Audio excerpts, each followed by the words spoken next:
profesora. Hola, profesor. ¿Pasó usted ya por el aula? Por el aula yo pasé. ¿Y dio usted ya la clase? La clase yo ya di. Adiós, profesora. Adiós, profesor.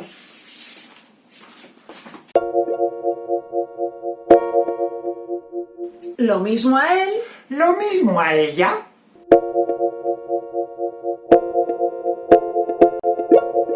Adelante, don Carlos, pase usted, pase. Hola, doña María, ¿qué tal? Aquí estoy. Perfectamente. Se puede ir cuando quiera. Claro, muchas gracias. Doña María, por favor, ¿le importaría volver a entrar? Sí, vuelvo. Don Carlos, puede irse. Ah, claro, si usted vuelve yo me Sí, voy, sí. por supuesto. Carlos, Sí. pasa. Hola María, ¿cómo estás? ¿Qué tal? Muy bien. Oye, cuando quieras te puedes ir. ¿Me voy? Sí. Me voy. Me lo había creído. Sí. Te puedes ir. Sí. Oye, o puede volver a entrar, Voy ¿eh? a volver. Sí, claro. Carlos, vete. Me voy. Sí, vete. Hasta luego, María. Hasta luego. Carlos. Sí. Por favor, pase usted.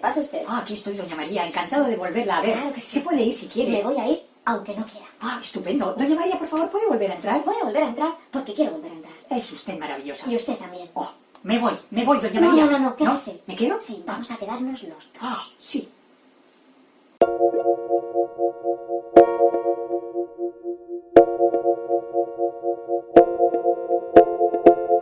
Lo mismo a él.